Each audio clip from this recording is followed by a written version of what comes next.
Essa é a tempestade mais perigosa que você verá hoje.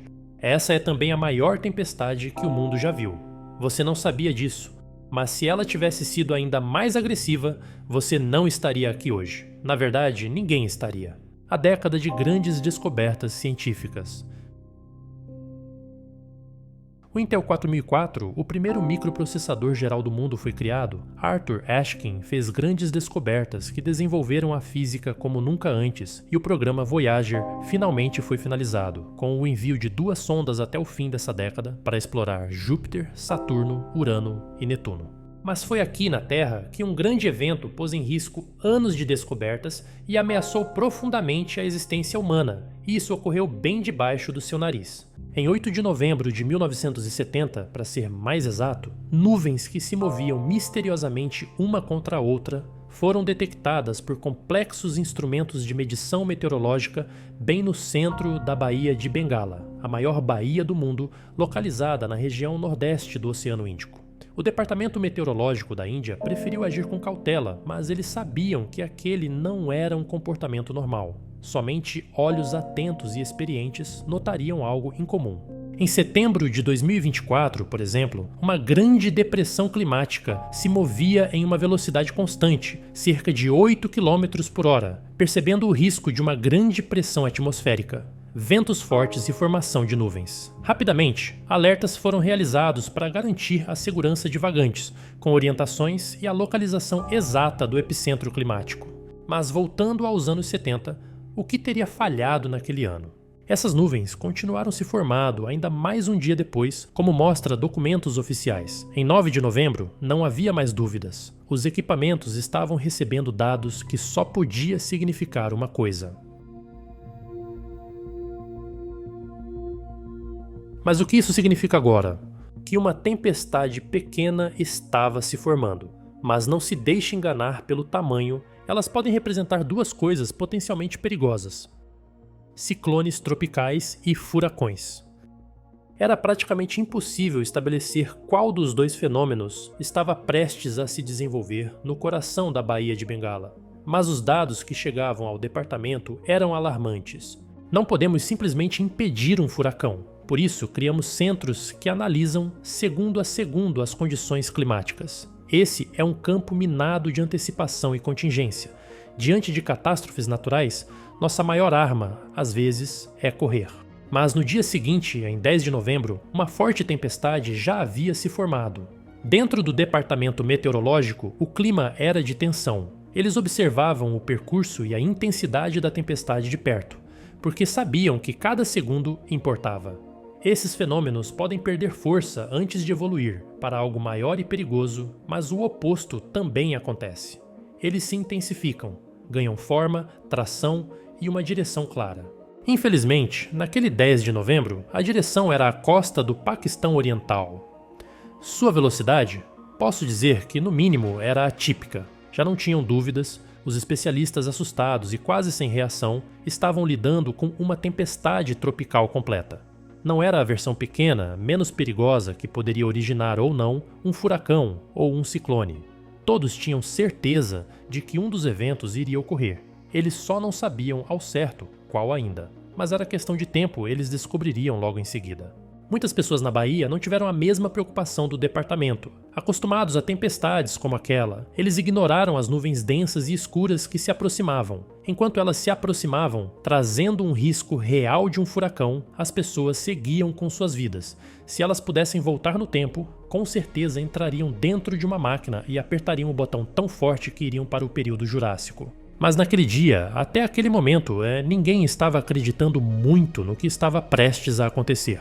Então, um dia depois, no dia 11 de novembro, um ciclone severo que se movia à Terra, que parecia resistir e aumentar com a aproximação, faria história, denunciaria falhas de comunicação, omissões e riscos ambientais. Conhecido como o desastre natural mais mortal da história, título mantido até os dias atuais, o ciclone Bola ensinou algo que muitas pessoas não aprenderam.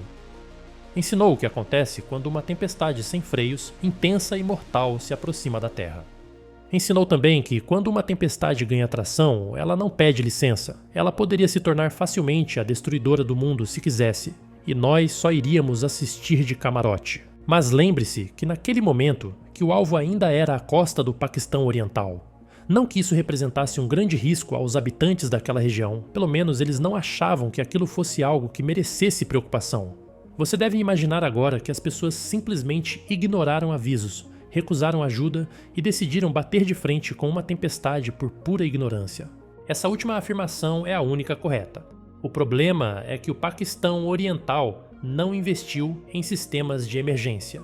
O mapeamento de áreas que representavam maior risco era inexistente, eles não tinham um plano de contingência, os dados colhidos eram imprecisos e as sirenes que alertavam a proximidade da tempestade eram afastadas entre si. Até onde sabemos, aquele era o pior lugar do mundo para uma tempestade de abrigar. Felizmente para uma tempestade, aquele também era o melhor lugar do mundo para ela se abrigar. Sem sistemas para antecipar, para mitigar e para se defender de tempestades, o Paquistão estava de mãos atadas e naquele momento, tudo o que eles podiam fazer era temer pelo pior e esperar que tudo passasse depressa. Mas o pior ainda estava por vir. O monitoramento começou na Índia, como eu mesmo havia informado. Então, você deve imaginar que, pelo menos, eles avisaram sobre a tempestade que começou a se formar no dia 8 de novembro. Não avisaram. E não avisaram por uma razão ainda mais revoltante. Naquela época, ambos os países viviam as tensões de duas guerras que só aumentavam os conflitos políticos. Avisar que algo potencialmente mortal poderia atingir o Paquistão era apenas a coisa certa a fazer. Mas mesmo que avisassem, será que o Paquistão teria tempo de alertar a população e impedir o enorme massacre que estava prestes a acontecer? O que sabemos com certeza é que eles teriam mais tempo. Tempo para correr. Talvez tempo para não transformar essa tempestade na mais mortal da nossa história. Eu quero pedir licença para te fazer uma pergunta. Eu juro que será rápido. Pense comigo. Não é a coisa mais desumana não informar que uma tempestade que custaria vidas estava se aproximando por causa de questões políticas? Eles não informaram. Talvez o departamento tivesse a intenção, quem sabe até não se sentiram na obrigação, mas a história não pode ser reescrita. E agora, o Paquistão Oriental estava diante de uma tempestade que eles não esperavam e não sabiam como lidar.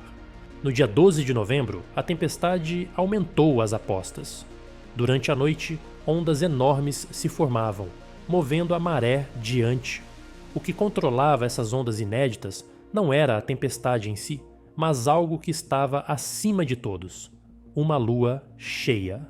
Talvez essa não fosse uma tempestade tão mortal se não fosse pela intromissão da lua. Marés altas apresentavam apenas uma coisa: destruição em massa. Quando a lua está cheia, ela aumenta em média 20% das marés. Parece que tudo conspirava contra o Paquistão. O cenário era esse: o ciclone podia abocanhar a terra, varrendo completamente o Paquistão Oriental para as profundezas do oceano. Vidas seriam destruídas, casas virariam lama. Os avisos finalmente chegaram, então algumas pessoas tentavam fugir. Mas mesmo correndo, as pessoas ainda estavam dentro do raio de destruição do ciclone. Eu preciso te alertar sobre 3 fatos para que possamos prosseguir daqui. Quando me refiro ao evento natural mais mortal da história, não estou sendo exagerado. O segundo fato é que muitas pessoas, até mesmo aquelas que conseguiram correr, não sobreviveram. O terceiro e último é que um erro na comunicação entre a região central e oriental do Paquistão foi um dos grandes responsáveis pelo que aconteceu. Porque, naquele momento, o Paquistão Central tinha diferentes métodos de medição para classificar quão perigosa pode ser uma tempestade. Eles usavam uma escala de 1 a 4, enquanto o Paquistão Oriental usava a escala antiga, de 1 a 10. Por rádio, as informações que chegavam da região central eram de uma tempestade nível 4, para eles a mais perigosa. Mas para o lado oriental, 4 representava um risco moderado. Então se salvou quem tinha intuição, não dados confiáveis, não confiança no governo. Mesmo com aviso de evacuação, sem um sistema claro, um plano específico, as pessoas simplesmente recusavam abandonar suas casas. Como a informação que chegava era de uma tempestade moderada, poucos esforços foram feitos para convencer a população a saírem da região. Se essa fosse uma simulação para testar o tempo de resposta e a capacidade da equipe de salvamento, o Paquistão Oriental teria falhado. Eles não estavam perto de antecipar os estragos que o ciclone Bola faria. Mas além da omissão indiana, da lua que aumentava as marés, do Paquistão alheios aos verdadeiros ricos à frente, existia um outro problema. Mais um, para ser mais preciso. O lado oriental estava quase no nível do mar e não representava uma grande barreira para as ondas que se aproximavam, e uma porção considerável da população vivia às margens do mar. Essa mesma população sofreu as consequências de uma depressão meteorológica que se iniciou com ventos a 8 km por hora. Durante a noite do dia 12 de novembro, os ventos estavam a 185 km. O ciclone Bola atingiu inúmeras regiões costeiras, inundando ilhas e varrendo casas e milhares de pessoas para dentro do mar. Sua velocidade era implacável. Sua força era de outro mundo.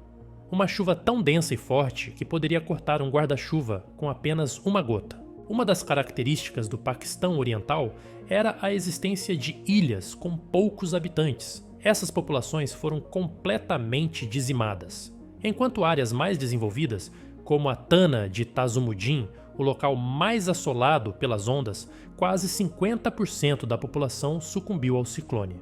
Ao todo, apenas nesta cidade, 167 mil pessoas encontraram um destino mortal naquelas águas.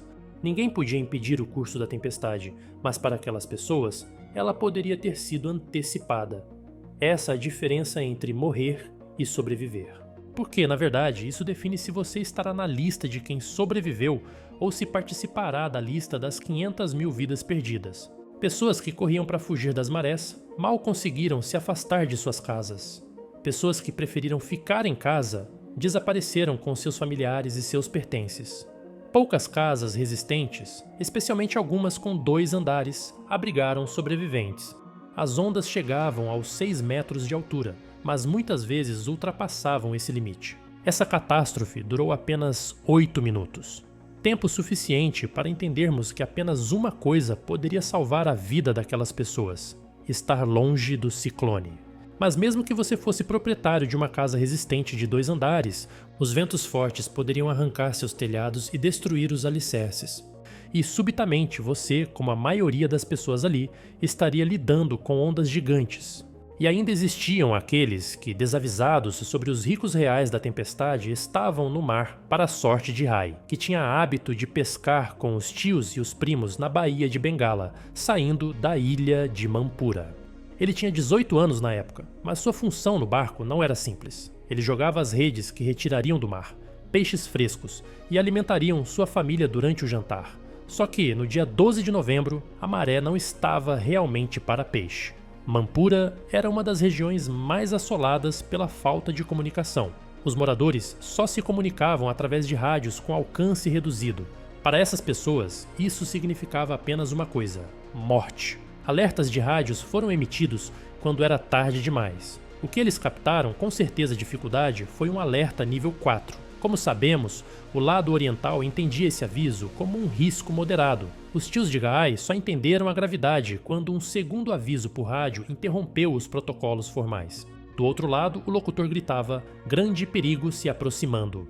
Manpura é uma ilha, então seria injusto dizer que eles decidiram enfrentar a tempestade. Correr não era uma opção. Ficar era a única decisão que eles poderiam tomar, então eles permaneceram. Manpura, infelizmente, foi o primeiro local a ser atingido. Rai, durante a noite, foi testemunha da agressividade do ciclone quando parte do telhado da casa foi arrancado. Todos correram para fortificar a casa. Tábuas foram pregadas às janelas, enquanto lá fora o vento era agressivo. 2 horas depois, quando o risco parecia ter passado, o resto de telhado foi puxado para fora, e ainda era possível ouvir à distância o som de água. Não o som de ondas se desfazendo, mas o som de ondas ganhando forma e se aproximando. Ai e sua família correram para o segundo andar. Ficar parado não era uma opção. O primeiro andar estava completamente tomado por água. Equipes de salvamento não eram esperadas. Helicópteros não surgiriam do céu. À frente, eles só conseguiram ver um coqueiro alto. Eles sabiam que aquela era a única chance. Um salto à noite, com ventos fortes, é um perigo considerável. Adicione crianças e idosos como parte da excursão até a árvore. Um salto de 2 metros praticamente na imensidão da escuridão. Isso mesmo, porque eles não viram exatamente o coqueiro, eles apenas sabiam em qual direção ele estava e mais ou menos a que distância. Gai foi o primeiro, Ele queria dar o exemplo. Se ele conseguisse, todos conseguiriam. Mas se ele caísse, ele seria arrastado para a baía junto com a esperança da sua família. Seu pulo, felizmente, foi bem sucedido. Logo em seguida, sua mãe pulou, e depois outros membros da sua família comemoravam um salto para longe da casa que estava prestes a ceder às investidas do mar. Menos de 8 minutos em cima daquela árvore durou uma eternidade. Quando as ondas perderam fôlego, a lua cheia iluminou aquela ilha. Casas destruídas completamente, pessoas flutuando sem vida entre árvores caídas. Apenas a construção mais alta da ilha se manteve de pé, uma escola de 3 andares. Ao todo, em Manpura, quase 50 mil pessoas morreram. Grande parte dos corpos foram embora com as grandes ondas. Muitos não foram encontrados. Até hoje é difícil definir quantas pessoas realmente morreram naquele dia. 500.000 é um número aproximado, mas pode ter sido um número ainda maior. O que Rai viveu foi o que tantas outras pessoas viveram. Elas encontram o fim no lugar onde nasceram, acreditando na eficiência de um governo que falhou de todas as formas possíveis e impossíveis. Eles não tiveram sequer uma chance. Isso porque estou falando de quem sobreviveu. Essas pessoas lidaram com o trauma do que presenciaram, deixando cicatrizes até nas gerações posteriores, mas tudo isso ainda poderia ter sido pior. Por que você deve estar se perguntando agora sobre uma afirmação que fiz no início do vídeo? Eu disse que o mundo poderia ser destruído, então eu não exagerei. E para te explicar isso, preciso voltar um pouco no tempo, precisamente para dias antes da tempestade se formar. O Paquistão Ocidental não tinha apenas um método diferente para medir a intensidade de fenômenos climáticos. Ele tinha também uma informação que poderia mudar tudo. O chefe do governo sabia dos riscos antes de emitir o confuso alerta de nível 4. Mais do que isso, ele se negou a oferecer ajuda durante a catástrofe. O motivo? Vocês estão sentados? Yahya Khan, esse é o nome do chefe do governo, sabia que os eleitores do lado oriental não iriam votar nele nas eleições que se aproximavam, então ele decidiu se livrar daquelas pessoas que iriam atrapalhar sua reeleição. Um general chegou a afirmar na época que o ciclone acabou resolvendo 500.000 de seus problemas. Obviamente que essa informação não ajudaria na reeleição de Khan, e quando ela se tornou público, nem mesmo o lado ocidental conseguiu manter seu apoio. Ninguém queria apoiar o genocídio que tinha acabado de acontecer ao lado. Mas Khan não iria desistir fácil. Ele tinha 2 opções: entregar o seu cargo ou permanecer nele e responder às acusações até que elas fossem provadas. Ele decidiu pegar um atalho, se tornando um ditador. E assim, um presidente que já tinha matado indiretamente 500.000 pessoas estava organizando matar 3 milhões. Quem fosse contrário ao seu governo pagaria com a vida. Isso acabou inflamando uma revolta civil e uma guerra entre as regiões paquistanesas. Rapidamente isso se tornou um conflito global, com a intromissão da Índia. O país que se negou a ajudar o Paquistão Oriental com informações sobre a tempestade, agora se unia a ele com o interesse em anexar a região e tornar o Paquistão uma colônia indiana. Os Estados Unidos também entraram de cabeça no conflito, enviando navios de guerra à Baía de Bengala, para defender o Paquistão Ocidental. Navios abrigando arma nuclear, para deixar claro. O cerco estava de fechando, mas outras nações ainda queriam entrar no conflito. Foi o caso dos soviéticos, que eram aliados da Índia. Então outros navios com o mesmo potencial nuclear foram enviados ao mesmo local. O mundo estava diante de uma guerra nuclear. Um conflito como aquele poderia acabar com o mundo. Enquanto nas águas a tensão era enorme, na terra as forças paquistanesas do lado oriental colocavam fim à guerra, dominando Dhaka, a capital do que se tornaria a atual Bangladesh. Finalmente, tudo estava voltando à normalidade. Essa seria uma verdade se aquele mesmo lugar não tivesse sido atingido pela tempestade mais mortal da história. Eles estavam muito longe de voltar à normalidade. O fim daquele tormento parecia muito longe, na verdade. Eles estavam agora sem um líder político, com a economia fortemente atingida, com inúmeros feridos e uma lista ainda maior de mortos. Sem dinheiro para recomeçar, não existe realmente uma vitória. O ciclone passou e levou quase tudo. O que sobrou era o suficiente para reconstruir uma nação. Até hoje em dia, nenhuma tempestade conseguiu destruir tanto em tão pouco tempo. 55 anos depois, algumas perguntas permanecem sem respostas. Mas pelo menos uma certeza prevaleceu: o ciclone Bola quase acabou com o mundo.